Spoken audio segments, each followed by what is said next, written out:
안녕하세요. 2월 18일 금요일 말드라의 정진용 목사입니다. 오늘도 말드라에 오신 여러분들을 환영하고 축복합니다.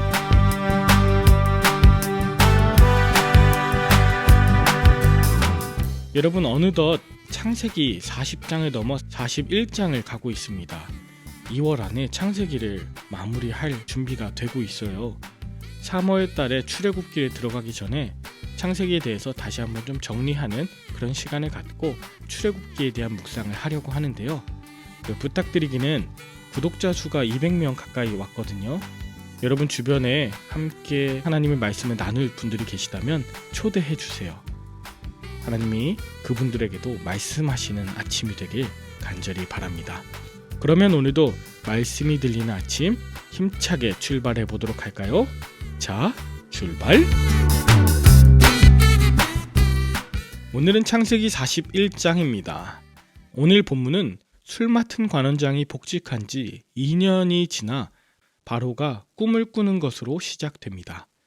그 꿈은 살진 암소가 풀을 뜯고 있는데 그 뒤에 흉하고 파리한 7암소가 그 살찐 7암소를 다 잡아먹었다는 꿈이었어요.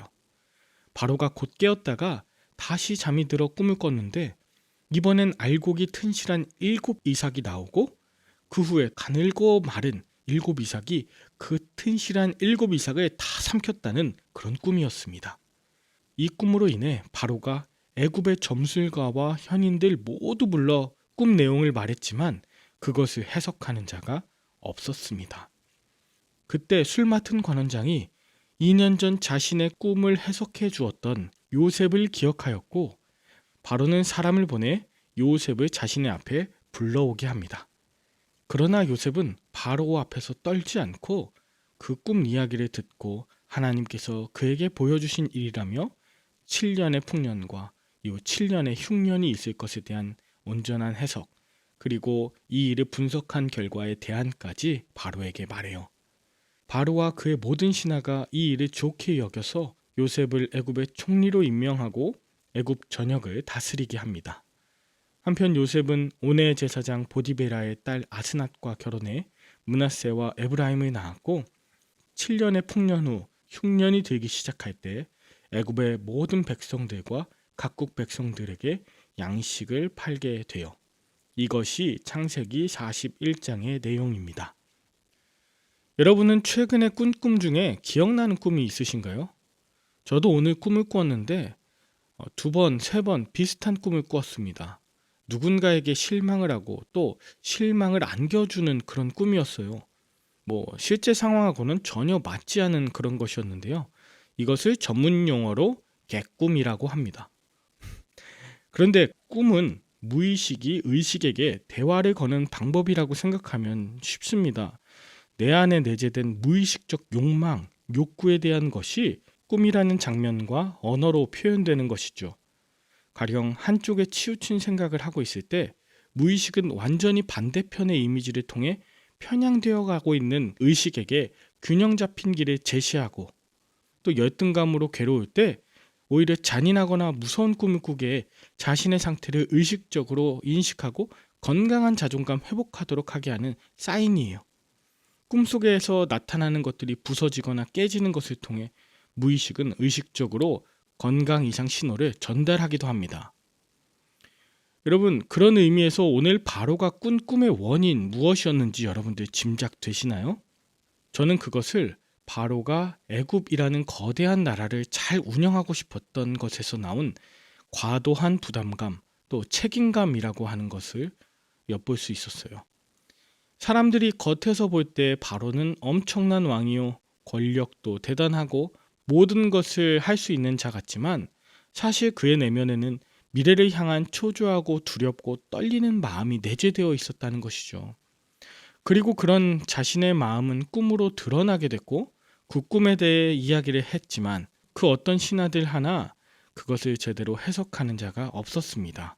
이것은 바로의 꿈이자 숨겨진 그의 내면을 제대로 알아주고 읽어내는 자가 없었다는 뜻이기도 해요. 그런데 이때 요셉이 등장합니다. 요셉은 근심의 빛을 이해하고 들어주는 자였죠. 그리고 이번에도 바로가 요셉에게 자신의 꿈을 해석하는 자가 없더니 너는 꿈을 들으면 능히 푼다 하던데 맞느냐라고 하는 질문에 요셉은 16절에 이렇게 대답해요. 내가 아니라 하나님께서 바로에게 편안한 대답을 하시리이다. 이것은요, 하나님께서 하실 것이라는 것과 동시에 바로의 마음을 편하게 하고자 하는 요셉의 배려가 담겨 있는 말이에요. 요셉은 바로가 그 누구에게도 말하고 터놓을 수 없는 그 바로의 마음을 읽어냈던 것입니다. 우리는 흔히 누군가의 고민을 듣고 충조평판, 즉 충고, 조언, 평가, 판단이란 걸 해요. 이 충조평판, 이것은 상대 이야기를 제대로 듣기보다 내 이야기를 하는 것, 그것은 진정으로 그 사람의 마음을 읽는 것이 아닙니다. 그 사람의 감정을 파악하고 그 감정에 대한 이야기를 솔직하게 할 수 있도록 공감하고 함께 웃고 함께 울며 끝까지 들어주는 것, 그것이 얼마나 중요한지 모릅니다. 그래서 바로는 자신의 꿈 이야기, 아니 자신의 무의식 속에 있던 연약함과 두려움에 대한 이야기를 편안하게 할 수 있었던 것입니다.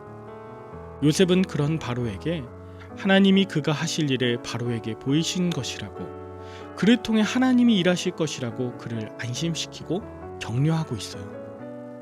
자신이 버려질까봐, 약하다고 사람들로부터 잊혀지고 사라질까봐 두려워하고 있는 바로에게 당신의 잘못이 아닙니다. 오히려 하나님이 당신을 통해 일하실 거예요 라고 하는 이 말이 바로의 마음을 완전히 뒤바꾸어 놓았던 것이죠.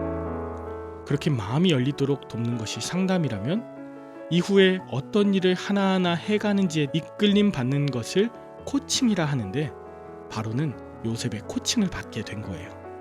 결국 하나님께서는 요셉을 통해 애굽의 풍년과 흉년을 대비하게 하시고 바로의 마음은 평안하게 되었으며 결과적으로 모든 나라 백성들에게 식량을 나누어 살리는 자가 되게 했던 것이죠. 여러분 어떠세요? 누군가의 이야기를 끝까지 들어주고 믿어주고 그 안에 숨겨진 감정에 대한 것을 찾아 이야기해주는 대화를 하고 계신가요? 아니면 그 사람의 입장도 아닌 내 생각을 끊임없이 주입하는 일방적인 주입식 대화를 하고 있나요? 오늘 누군가의 이야기를 들어주고 공감하며 하나님의 신실하신 은혜를 전하는 자가 바로 저와 여러분들 될 수 있기를 간절히 축복합니다. 우리 함께 기도할까요? 하나님 아버지, 나이가 많건 가진 것이 많건 적건 누구든 그 안에 염려와 불안한 존재임을 다시 한번 깨닫습니다. 그 무의식의 감정들을 들어주고 하나님의 인도함을 받는 오늘 하루가 되길 원합니다.